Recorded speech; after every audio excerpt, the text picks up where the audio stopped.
Oh no, it's that DNS again. Again, we got outages across the internet. And it comes down to it's the domain name system that is the culprit again. It's always been that way for some reason, over and over and over again. Why is that? Why is it so critical? This session is going to go through and walk some of the resiliency things we need to do to make sure DNS not only withstands the miscreant attack, but also the human attack, where a fat finger or a misconfiguration can actually do disasters to the business. So in this session here, we're going to go through what the miscreants, we're using the term miscreants as like bad guys, because it's you have bad guys who are criminals, we have bad guys who are state actors who are not really criminals, we have all sorts of what we call miscreants, bad actors.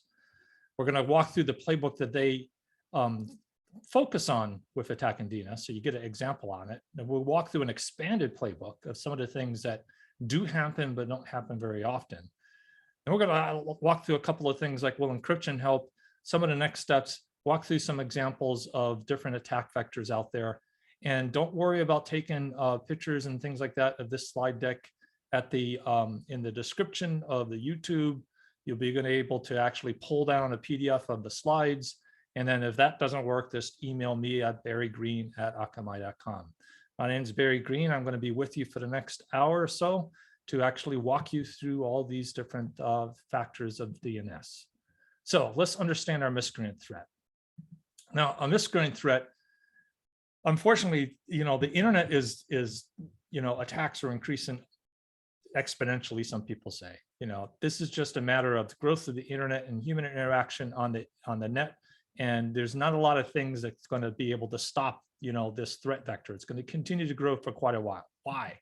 Because this is how we think of the world. We think of the world of different countries, right?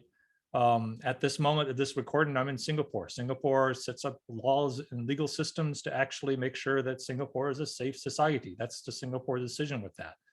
Problem is, what happens if somebody from the other side of the planet attacks Singapore? This is what we get. This is what the problem that we have on the internet today. This is why we have so many attacks. That's why the attacks are not going to go away. Cybersecurity is an aspect of international justice. If we can't have a crime that's committed in Singapore by somebody sitting in Uganda, and Singapore can't prosecute the person in Uganda, there's not a lot you can do to actually push back against a crime. As a consequence, we're going to get a lot of cybersecurity activity going to continue for quite some time. It's good time, to be a cybersecurity professional, right? Because it's unfortunately a growth industry. Now, one of the problems we got out there is a lot of times you'll get talks about DNS, DOS attacks, different attack vectors, and the security community is part of the problem. What happens is the security community starts focusing on the weapons, the tools, the packets, the attack vectors, the malware, right? And it's all like geeky and sexy and things like that, but it's like a sheriff stands up at the end of the day. In the morning, there was a bank robbery. There was like 3 bank robbers, and they took off of a bunch of money, and everybody is upset in the town. And the sheriff stands up and says, well, they used this AK-47. It has a 30-round magazine. It was unique because it had pink and polka dots on the stock. And people are going to look at the sheriff and go like, what are you talking about? Who are the bank robbers?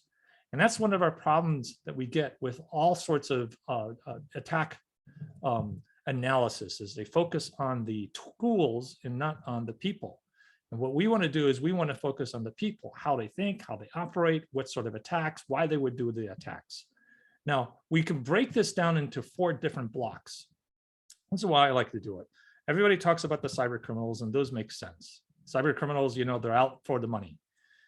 We also have nation states, and that makes sense too. Countries attack countries. They have, I read an article a few days ago where they say that most of the large countries out there today have some sort of cybersecurity warfare force. Then you have the political activists, the hacktivists, the people who just, are defending their rights or patriotic for some cause, or, protesting and things like that. So you have those actors out there. And then in some parts of the world, you have corporations and corporations. It gets very much like, a Neuromancer sort of world where corporations do things against each other. We've seen that happen out there, where companies hire other companies to actually break into a third company. Is that legal? Well, it's one of those gray areas out there, and that's one of the increase in areas that we have to kind of pay attention to. So here's the threat actors. These are all people. Notice this isn't about packets and attacks against DNS and DOS attacks. This is all people behind it. So if you go through with people, there's a technique that we use in the DDoS world where we actually classify, why the cyber criminals do things. There's a colleague of mine, Rob Thomas, and I, 20 years ago, we were joking around and we were looking at different cyber criminals on what is now called the dark web. And we were classifying, it was like 2 o'clock in the morning. We've been working all day, tracking these guys down. And we started talking about what are successful criminals and what are unsuccessful criminals. And then we started listing out different habits, like, a successful one doesn't get caught. They don't work too hard. They follow the money. And then we kind of say, okay, we need 7. We can do like 7 habits. Right. And then we started thinking through and says, they could attack coupled dependencies, like, oh, let's attack DNS. Right? That's a coupled dependency. Let's build cross-jurisdictional attacks. Let's attack people who will not prosecute. Let's stay below the pain threshold. Now, what's interesting, 20 years on, this tool of the 7 habits continues to be an interesting and useful threat vector sort of analysis of criminal behavior. And it's worked in DDoS, it's worked against DOS attacks. Right. And these are the sort of things you see off to the side of how you actually can use these behaviors against the people who are trying to hit you. And, think through this, whether it's a ransomware or a DOS attack, or this case with DNS vectors. Right. So something to think about with it. But through it all, we got the factor that cybercrime isn't going to go away because it's an international justice problem. We got lots of cyber criminals doing sorts of activity out there. It's going to continue to grow. So what do? Think of the threat as a force of nature. If you live in Florida, you live in a hurricane zone. If you run a business in Florida, you run a business in a hurricane zone. It's not if you're going to get hit by a hurricane, you live in a hurricane zone. You're going to get hit by a hurricane. So what you need to do is you need to think about your business continuity. How are you going to keep your business up and running? And that's what to think about with attacks against DNS, DDoS attacks, different vectors out there. You're just going to get hit and you got to plan for it. Now, it may not be hit tomorrow, may not be hit the next week, but just like a hurricane, if you live in Florida, you're going to get hit someday. So might as well start preparing for it. And that's the way to think of the cybersecurity threat vector today. That's the way I like to think about it. So let's go over to DNS. We get a lot of problems out there where something happens and all of a sudden, oop, it's DNS again. DNS is critical. It's critical to everything out there of how we do. It's one of our key coupled dependencies. IP addresses, DNS is as a name system, and they go together. Everything's linked to it. But what's interesting is DNS is often a afterthought. So many organizations I'll look into and look at the DNS resiliency architecture and find out there is no DNS resiliency architecture. It's 2 servers sitting behind 1 router with no protection, and it works until it doesn't. And that's the problem we have on the industry and the internet today is we have a lot of miscreants who can actually see. That's the other thing. You have to see DNS. You can't hide DNS. For DNS to work, you got to publish your zones. You got to publish information. Otherwise, there's no point of doing anything with it, right? So it's going to be published. It's going to be out there. So let's give through a couple of concepts as we go through and work through these different attack vectors. We're going to be focused on an authoritative name server. An authoritative name server over here on the right. You have your root, you have your top level domains, and then you have your authoritative name server. Now that's each of those are different architectures. How the root is architected, how your TLD is architected, how your registrar and registry are architected, how the authoritative name server are architected. Each of these are separate DNS architectures. Some people say it's all DNS, one DNS architecture. No, it's kind of different. How you design these things to be resilient. Then on the other side, we have the resolvers. Now, resolvers is where it talks to the authoritative side. And resolver architectures also are different, depending on how you set it up in an enterprise or a industry or a refinery or a ISP. There's different types of architectures to optimize for the resolver side, and the two work together. One of the biggest mistakes we have with DNS architectures is they group it all together. And they don't think about how do I optimize the resolver architecture for my needs and how do I set up my authoritative architecture for my needs, right? So that's one of the mistakes to kind of be mindful of as we work through this. We're going to be focusing on the authoritative architecture. So let's think about some of the common ones of the attack and playbook that miscreants use. So the miscreants, they can see, they know DNS is an afterthought. They use it. We've seen, and I'll explain later on some of the extortion attacks that's happened over the last couple of waves over the last 2 years, is the miscreants know that DNS is a soft belly, easy target to go after. It's neglected, it's not monitored, it's delegated to people who don't have the skills. People who actually originally set it up have moved on, and it's passed over to some junior person who doesn't even know how DNS works, doesn't even have the passwords. There's been time where organizations didn't have access to the DNS registrar. They couldn't actually make the changes. That's the state of the nature. That's the unfortunate state of nature where we're at. So let's look at one of the vectors, common one. They stick all the DNS infrastructure behind one router. It's a soft underbelly. Now, how do you spot this? Easy. You just kind of look up on the name servers, and here's the name servers. The name servers are all under the same /24. You do a trace route, you see the router, you whack the router, boom, down. That easy. Simple DOS attack. Doesn't need to be a high volumetric attack. All you need to do is just whack that router, knock it down, right? Then your DNS is down. Then your organization's down. Easy sort of attack vector. You get these other collateral sort of things, creative ones. Here we've had miscreants go out there who bounce their attacks off of the CPEs and big broadband providers. And on the CPEs, they go out and do what they call a pseudo-random domain attack, hit the resolver. The resolver then throws out to attack the authoritative infrastructure. Now, what happens with that is the resolver overloads in the ISP. And they can't really shut it down, because sometimes what these miscreants do, it says, if you try to shut us down, then we're going to turn our attack on you, right? So you get ISPs caught in this bind trying to figure out how to manage this. In the meantime, the target, which is authoritative, is getting all these NX domains and is overloading the infrastructure and taking it down, right? So this is another sort of like complicated attack that happens, a few times a year. In Akamai, we see it a few times a year. Then we got another one that was surprised everybody who haven't been watching, but didn't surprise people in the DNS industry, because we know that one of the weak links is people don't crack down their credentials to log into the registrar. And the registrar is where, like, for instance, my personal domain, senkey.org. Senkey.org has got a registrar, and I have a two-factor authentication to make sure I know how to get into my domain name to change it, to change name servers and things like that at the registrar level. A lot of organizations don't have any of that, and it's quite easy to go out there and do spear phishing and then get registry access, and then you can do all sorts of interesting things. So a couple of years ago in 2019, we had what we call the sea turtle attack. And the sea turtle attack is somebody got into the registrar of the company, and in the middle of the night when everybody's asleep, changed the DNS around. And they go out there to Let's Encrypt, sets up authoritative keys, so they're valid keys, right? Got the keys, and then they change everything back. And then a week later, they connect up into the network during the daytime when everybody's awake and reroute everybody over to a man in the middle with a Let's Encrypt valid key, and did a man in the middle internet wide. All that is, dangerous sort of things with it.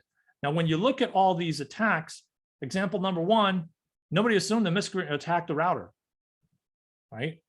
It's an afterthought. Example number two, nobody imagined that reflective abuse would come from CPEs off an authoritative server. They didn't imagine that. So they didn't set up for that. Number three, who would think of spear phishing attack and take over my account? It's all afterthought. That's one of the big problems of our DNS security out there, is it's not so much that it's hard to do. It's actually pretty straightforward and easy to do with different techniques out there. It's just that nobody's thinking about it. If you think through it, you can actually build a pretty resilient security architecture. Because what happens is people focus on one attack vector. Oh, there's DNS reflection attacks. I'm getting a volumetric attack against my DNS infrastructure.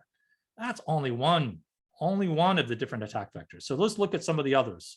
Some of the others that the miscreants go out there. There's a bunch of them out there. Phantom domains, NX domains. We'll go through and talk through these.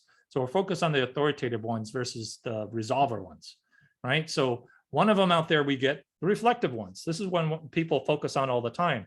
I go out there and use a bunch of open resolvers. They're easy to find. The miscreants know all the different open resolvers out there. We have big efforts trying to get people to clean up the open resolvers, but it's really hard to do.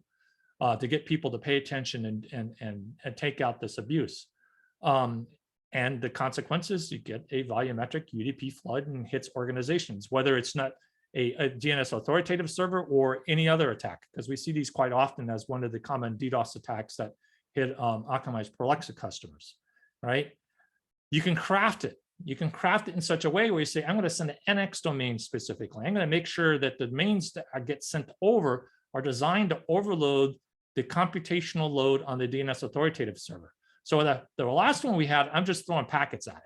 I'm throwing packets and trying to overload the router, the firewall, the server under attack. So this is why we see this hit data centers and things like that, because it's just throwing a whole bunch of packets at it. The second one, I'm actually crafting it. I'm trying to overload the DNS authoritative server to do, okay, is this a valid domain? No, it's not. NX domain. Is this a valid domain? No, it's not. So every time you have to look up, so you're overloading the computational state with it. Sometimes you'll get it where it doesn't fill the pipe, and we call those a water torture attack. So all of a sudden your CPU will spike on the server and it's go like, oh, wow, what's going on with that? That's what we call a water torture attack, right? Now, how do you work around that is you make sure you have systems around it. So for instance, Akamai's Edge DNS, which is our authoritative name server system, we provide you 6 name server anycast groups. So each of these name servers, and I'll explain this a little bit later, each of these name servers is not just a name server. So you get 6 of them. Each of them is a different anycast group. So one of them is kind of equivalent to one of our, Akamai's, peers in the industry. And you get 6 of them. So by spreading that out, it makes it really hard for the miscreant to kind of figure out how do I do a computational load at any one of them. Plus, there's a whole bunch of features that Akamai puts into each of the servers to go through and say, well, that's a bogus NX domain. I'm not even going to process it. So you get these other extra things in there. So all you need to do is to say, okay, here's an attack vector. What do you do to protect against it? Malformed packets. We don't see these much these days because we've been doing a lot of work in our DNS software to make sure we test for malformed packets.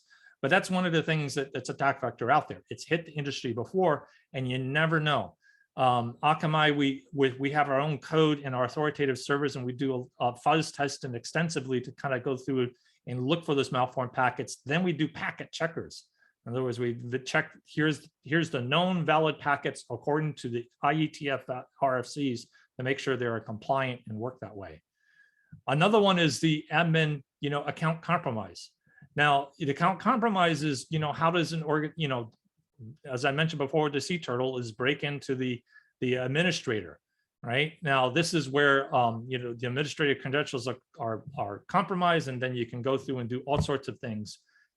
Sometimes you'll see this with kind of like a hijack, a registrar hijack, where all of a sudden everything would be pointed over to a different domain name, right? And that's where these sort of things happen. But you also get the APT compromises. So the APT compromises is where somebody breaks into the organization and gets into the authoritative server and changes it from there. Because a lot of times the authoritative server, even if it's a hidden master, is not being taken care of from a security standpoint. And it's got, neglected, again, DNS is neglected, it's neglected security.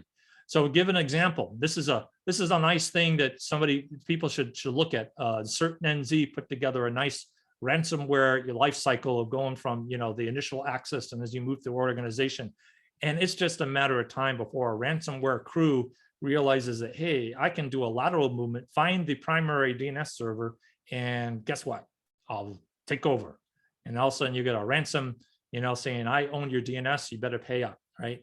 That's just a matter of time before, the people behind ransomware, again, it's people behind ransomware, go through and figure out here's another vector they can go after. So, the attackers, they see the outside, they see the secondary, they see the name server. So we know we can attack them. We know they can attack the routers. We also know they can attack the firewall. So some people say, oh, I got a DNS firewall. Well, a firewall is a firewall, and firewalls can be attacked because you can use a state level attack and attack the firewall. So don't think that just putting a firewall in front of your DNS authoritative infrastructure is actually going to save you from these sort of miscreant activities. And the miscreant activities move upstream, what we call going upstream up into the ISP. So, if there's a principle of, if you can't take out the target, go after the one above it. We see miscreants do that. So in the recent attacks of the miscreants who are playing around and really harassing New Zealand, one of the vectors they did is they went from, the target, and then they shifted up and hit the ISP and the security providers above it, right? So, these sort of shifts moving from the target to the ISP supporting the target, do happen. So you have to consider that as part of your DNS resiliency playbook.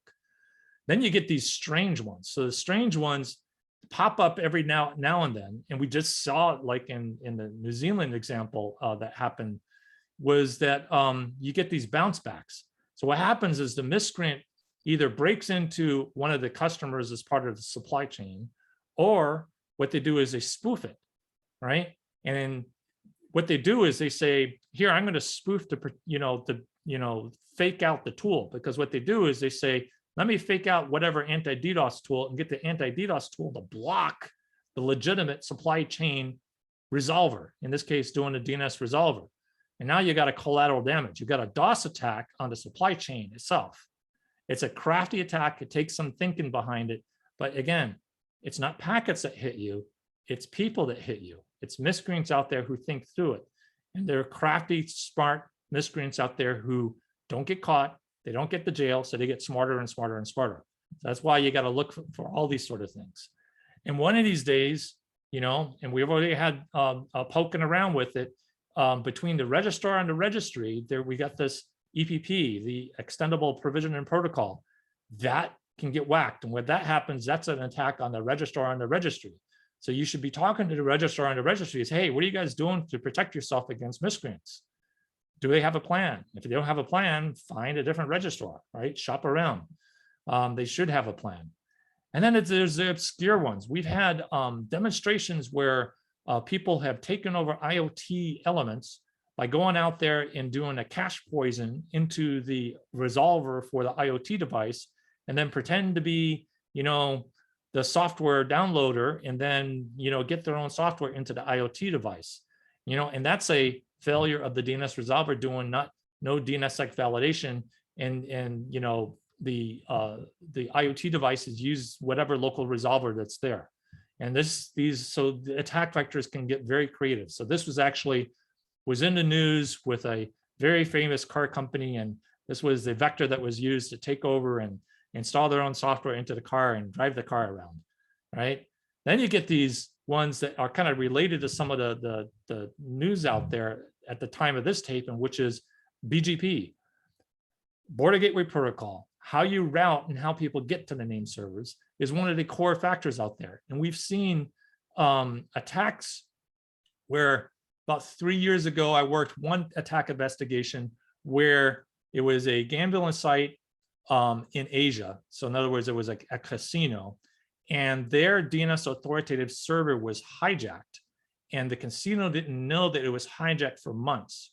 And it was hijacked by the miscreants broke into the ISP one hop above the DNS authoritative server and rerouted it. So it was an interesting sort of criminal activity to actually shift everybody for the payment, and they were siphoning funds out. And then they were informed, they actually didn't know they were getting these lost. So, police was investigated. A bunch of people in the BGP community noticed that we got some strange routes here. And then we did some investigation and found out that that's what was going on. So these sort of routes, rerouting of the internet for criminal activities happen. And asking people what they do, there's a bunch of different things you can do to do that. I mean, we are a really good, strong shape in the industry to continue to do the best common practices, pure lock, manners, and RPKI ROAs. Akamai is a big participant with all these different things for the BGP security. And the question to ask, because this is a lot of times people go, BGP, what should I do? Go to this site, manners.org. Manners.org has the guidelines for you to have a meaningful conversation with your ISPs and say, what are you doing to protect, or your DNS operator, your DNS cloud provider, what are you doing to protect your BGP? That's really critical with it. Now, all this is related here. You notice these range of different things. One of the things we have with DNS is people, again, get fixated on the volumetric attack, and they have, I love this as a resiliency engineer, this failure of imagination. The Apollo 1 disaster, when Frank Borman was testifying in front of US Congress, and he was asked, what was going on, what really failed? What was the big failure that NASA had? He said, we had a failure imagination. We couldn't imagine failures that way. And that's the thing about building good DNS resiliency architectures is to, break out of the norm and think of the different ways people can actually abuse DNS. Don't neglect it and put something to it, right? So, as an example for that, if I was an attacker today, we got so much going on the edge. And one of the big things I run into all the time is, as Akamai, as an edge company, is we'll run into customers who are having problems with performance. And then I'll go out there and say, well, where's your DNS? Oh, it's in our data center. Okay, let me do a trace route. Oh, 2 servers behind the same router. Oh, there's a firewall there too. Oh, the network congestion is there, right? It's like, okay, you're pushing everything out to the edge and putting things into the cloud, and your DNS is like totally neglected. Okay, this is easy for me as an attacker. What do? I go out there and overload the authoritative name server, and I go after the infrastructure on the cloud. Does your edge work anymore? No. Why? Because the user has to go to the authoritative name server in the data center first that gets attacked. And then it sends a response back that says, here's a CNAME to the cloud provider or the edge provider. All right. And then it gets routed to the cloud or the edge. And then that then does a lookup into the authoritative server back at home. So all I need to do is just take out that infrastructure and then boom, out. It's a coupled dependency, easy to go after. And we've seen the extortionist, the DDoS extortionist, use this against. They'll go out there and says, oh, I got a super duper WAF system, for protecting against my web property, but my DNS is neglected. So what happens is a miscreant hits the DNS and the whole thing goes down, right? So that's where you look for the coupled dependencies of and why DNS is critically important with it. Now, with all this, somebody would come up and say, will encryption help? No, it's not going to help. As a matter of fact, it actually makes it more fragile. Where we're heading down in the encryption world is a world where, as an engineer, we have more work to do because we're moving from a UDP world to a HTTP TLS world. And in a world like right now on my phone, I got 4 apps that have their own DNS over HTTPS connections, private connections. It's like we're going to be in a world, soon where your phone is going to have 10 apps, each with their own DNS resolver path instead of 1. It used to be just 1. You just had your phone talk to the operator's DNS path, but that doesn't work anymore. A game company doesn't like to have, the DNS controlled by the mobile operator. So the game company puts their own DO application in, and that's how it works. Okay, so that's the world we're heading into. Now, what are we talking about with that? The encryption that we're going on right now is between the stub resolver, like the phone, and the caching resolver, right? So that's what we're securing, whether it's using DNS privacy or using DNS over TLS or using DNS over HTTPS, right? So all that's what we're doing. We are working as an industry between the resolver and the authoritative, right? It's not as critical as, because, it's already published zone information. So it's not like a rush to it. So we're taking our time as an industry to make sure that that's being done right. But that's the crux of it, right? The primary focus has been the stub to the resolver and protecting that. So you don't, people are worried about wiretaps and privacy sort of stuff. But the consequence of that is you have a more fragile system that has more scaling brain power that needs to be put into it to make sure it's done right. The days where it's simple UDP capacity modeling are over. Now you got to do TLS modeling for your DNS resolvers, right? So it's a different game. Right. So moving from HTTP to TLS, scaling and makes it more fragile, makes it easier to attack. Right. That means, I can do state load attacks and things like that on the resolver.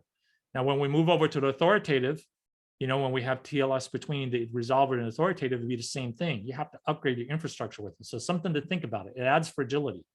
Then some people say, what about DNSSEC? DNSSEC is great. Akamai, we make it easy for you to actually deploy DNSSEC. We manage the keys for you and they set things up with it, that set up the TSIG keys.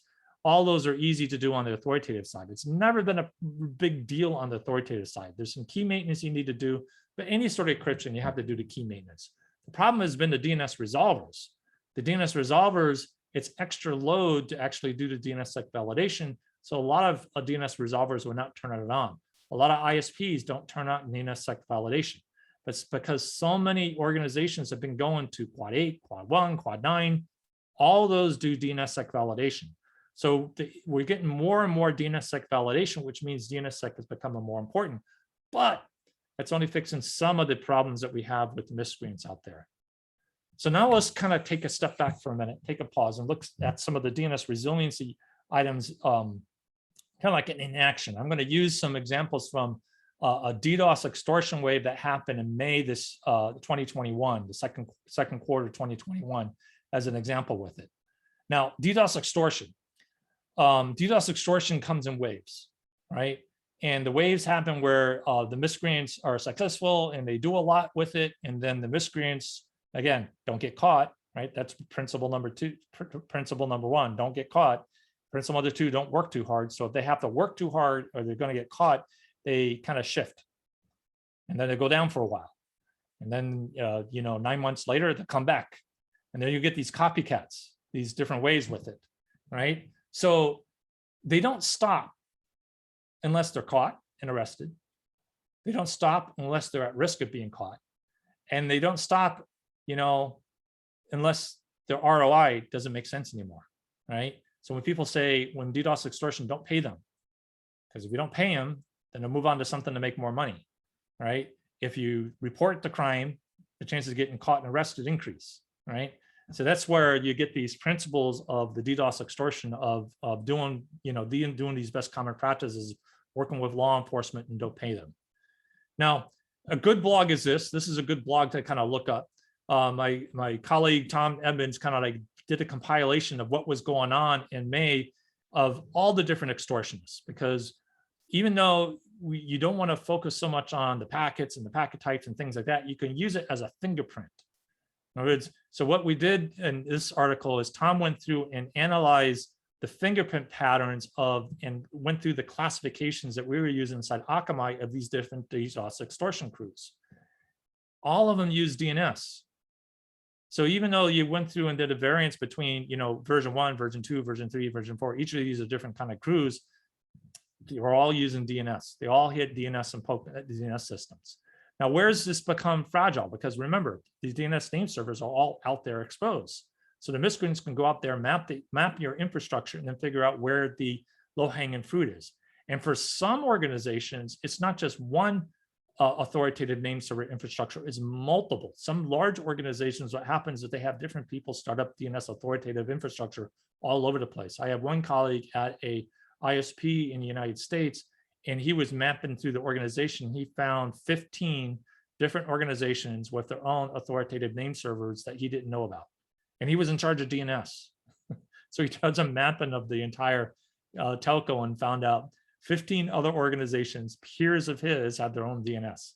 This happens at times. And I was reading a recent study that shows this happens. So let's take an example.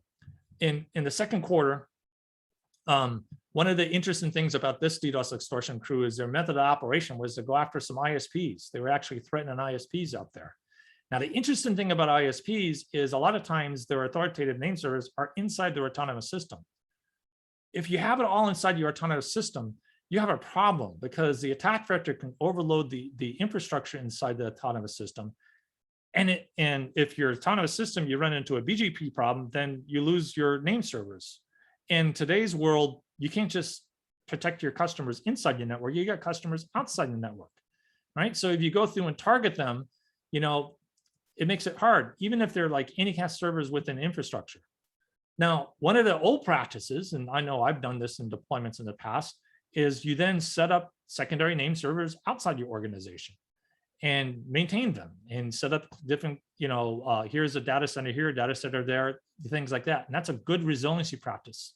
You can have up to 13 of these authoritative name servers in your list, right? But a lot of organizations only have the 2 inside the ISP. A lot of ISPs don't do this these days. It's kind of surprising with it. So then those can be targeted, right? And a miscreant go after all of them, right? Now, the advantage with that is you can prioritize, you can triage, you can say, here's the attack, these get hit, And then I can do like a scrub in or a ACL at the edge of my network. I can protect my inside users, but you got outside users, inside and outside users outside your autonomous system. This is where the understanding of BGP kind of goes along with it. So what you need is some way to, your outside users are blocked, inside users are okay. So you need something better. You need a better SLA. So this is something where you get a cloud DNS operator like Akamai, right? And remember, we have these 6 name servers we issue. Each of the name servers is actually an anycast group. So they're big networks. And then you use those to actually push out your authoritative infrastructure, right? So now you got a array of infrastructure that the attacker has to go through, and they scratch their head because it's interesting. We'll have a customer who gets threatened by a DDoS attack. The attacker will poke at DNS, will put them on edge DNS, and the attacker will scratch their head and go, okay, I'm gonna have to work too hard. This is gonna be too hard. And they move on, right? Over and over and over again, right? Because the infrastructure we do is each of the different name servers is a cloud, Anycast cloud itself with regions deployed all over the world, right? And this global resiliency of each of them different Anycast clouds makes it harder for the miscreant to actually go through and do. And added to all that, something that we're highlighting now, but we didn't think of to highlight because people weren't thinking of it. BGP resiliency is part of this architecture.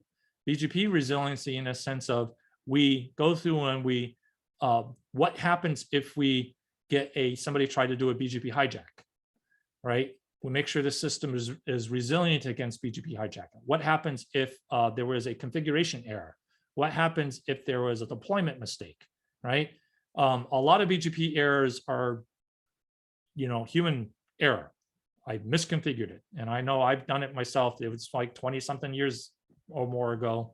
I misconfigured a BGP configuration and then took out my network. And luckily I can log into my network via a modem and then fix it. These days, people don't put modems on the router. So you have, challenges with that sort of stuff. So you have to design your system to be highly resilient and, make sure, you plan for human error. Just expect a human error. Remember, failure of imagination. What could go wrong, right? And that makes it harder for the miscreants. The miscreants can't, go out there and attack the system. Now, what's interesting with it is while this is still going on, Edge DNS becomes an interesting tool for detecting because it's hard to really go after it to take it down, but we see attacks all the time. So also in May, as part of this extortion crew, I was doing some analysis and we saw here's another attack. Like this is one major customer, and they were on Edge DNS in Prolexic and Kona, which is our scrubbing center, our WAF, and then Edge DNS together, and looked at the attack and says, oh, yep, they were attacked on DNS. There it was. Everything was working just fine, right? A bunch of NX domain spikes. Okay, saw that there. And I said, okay, so let's map it together. So I took the timeline for the Edge DNS, mapped it on top of Prolexic, because later on, they had to be routed on to the scrubbing center. And you see down at the bottom, that's the scrubbing center. That's the spike. The spike is when they get routed on, quickly do analysis and stabilizes, right? So there's the attack vector with it. But you look at the top, DNS was hit first. Then the attack went away. The attacker scratched their head. Again, it's not packets attacking you, it's people. Somebody sit there and said, okay, DNS isn't going to work. Let me try attacking the data center, right? That's what we call an attack rotation. An attack rotated over to the data center, right? So here DNS was spotted, and what's interesting, the PLX spotted, the different after effects coming off the DNS servers, right, before it was routed on. So what happens is the threat actors, they rotate, what we call attack rotation. They hit DNS, they hit the port 80, they hit 443, then they hit the data centers, they hit the APIs. You got to imagine it's a person manipulating and shifting the traffic around as a DOS target. So you got to look at this stuff and kind of like imagine what they're going to be able to do that go after you, right? So don't wait for the extortionists to go out there and whack your network on DNS. Put the extra plans in there and build DNS as part of your DDoS runbook, right? Don't wait. All right, so what are our next steps? This is one guide that we recommend everybody to do. This is a guide that's it's a blog post that Akamai put together in protecting your domain names. Remember, we talked about the registrar attacks. there's a lot of organizations who are not taking care of the domain names on the registrar part. And you can build all sorts of authoritative infrastructure and be super, super powerful with your, a cloud base and get on edge DNS, and then find that somebody can easily do spear phishing and capture your passwords to your registrar and log into your registrar and change everything, right? So this is a guide that we put together from the best common practices from ICANN that go through and is more of a readable format for people. It kind of walks through each of these different items on there. Go through that with the organization and follow it, and that's going to really help add some confidence and resiliency to how you are maintaining your domain names. Granted, you may have multiple registrars. Granted, you may have thousands of domain names with some of the large organizations, but this is a step you need to do to protect, and don't neglect it. Don't wait for the last minute. The other thing is go back with your DDoS run book and kind of like say, how do we protect DNS against reflective, volumetric, state attacks? Go through each one of them. Take this presentation and think through this. Pull in your team and think how you're going to protect your infrastructure, right? So it's worth it. It's definitely worth it. Some of the simple things to do makes a big difference in projecting that you have a good, solid, resilient, authoritative infrastructure that's going to be able to withstand miscreant attacks and also support your cloud and edge aspirations to be able to support those infrastructure. Now, engaging with Akamai, we're here to help. We got blogs, we got Akamai community, we got developers at Akamai.com, we got webinars, we got a YouTube channel, like this video going up on the YouTube channel, right?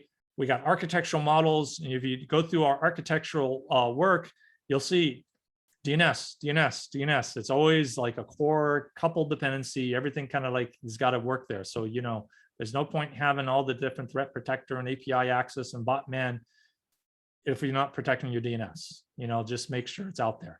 Now for us, the way Akamai works, DNS is part of our DNA. And we started back in '98, enhanced DNS and fast DNS and GTM, our recursive, we got a long history of having solid parallel DNS infrastructure.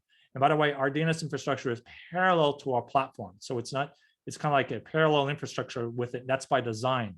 So that way we don't have one thing interacting with the other with our services that we offer, other services that we offer. As you see, everything is kind of like protected in there. We do, one of the things that we're unique is we provide 100% SLA. Now, the reason why we can do 100% SLA is we got all this infrastructure to actually protect and absorb attack and block attacks. And by blocking attacks, we do things automatically. There's the volumetric attacks, there's direct attacks, PSRD attacks. We got special algorithms to protect against spoofed addresses. We got TTL mechanisms for loyalty filters. So we do all this automatically. It's not like flipping a switch, it just happens. Honestly, as one of the architects out there, we got to go looking for the DOS attacks. We find them. We get DOS attacks against our customers all the time. We go out there and find them. But we designed a system to automatically 0 second, they just start working to protect against attacks with it. And we don't charge for it. We charge by zones, not by volume. So if you get attacked with a whole bunch of attacks and people do a leaky, a water torture attack, because sometimes water torture attacks are designed to crank up your bill. You get charged by packet on some of the cloud DNS operations, and you just get hit with like tons and tons and tons and tons of NX domains, and you come to the end of the month and you find out you got a big bill. Well, you don't have to worry about that with Akamai. We charge by zone, so it's all different with that. We got a bunch of articles here, so when you download the PDF to this, you can actually click on these and kind of check them out, and or just go look on Akamai. You look up these names on Akamai, you can find the blogs online, and then it's a parallel with it. Edge DNS is married together with Global Traffic Management, which is a cloud-based load balancer system. And my colleague, Jim Gilbert, inside Akamai, we kind of mapped out different traffic types, the largest traffic types on the internet. And we came to a realization that 1/3 of the traffic on the internet today is actually managed by GTM. It's a robust system out there. Now, these things are actually, Edge DNS and GTM are slowly being merged together into one product. And so as you sign up, and talk to Akamai some more, you'll find out, our roadmap of tying these things together. And again, more white papers. You can find out what we do with, how we manage this stuff, and more blogs out there. You can kind of look through these. And then the other secret sauce to this, and I kind of laugh at this, if you want to really find out how Akamai works underneath the hood, go out there and find our SIGCOMM and IEEE papers. We have a lot of super smart people, PhDs inside the company, and they'll actually put together, here's the papers, and the papers get approved. And sometimes I look at these papers that get submitted to IEEE or SIGCOMM, I go like, I thought that was NDA, but they're not. Like this one here came out, and we're like, oh, wow, that's interesting. And then this one came out with all the DNS queries, right? And then we had another one out there, if you want to find how specifically how we do the different automatic defenses on DNS, we have this paper, right? It's all right there. And of course, what's interesting about it is others on the industry can look and say, well, wait a minute. Akamai did the hop count filtering as an anti-spoof mechanism. That was the brainchild of 2 Korean researchers that I read this paper, about 2006 when the paper came out. I thought it was a really cool idea. I didn't think anybody would ever use it. And then found out that Akamai is using it with our authoritative name server infrastructure. It's pretty cool. Others can do it too, because they could say, hey, if Akamai is doing that, I can do that. And I can use this anti-spoof protection to protect my cloud or my edge infrastructure. That's why we publish these papers, is so that others can actually learn from our experience and kind of like emulate that. And then we have a safer, more resilient internet.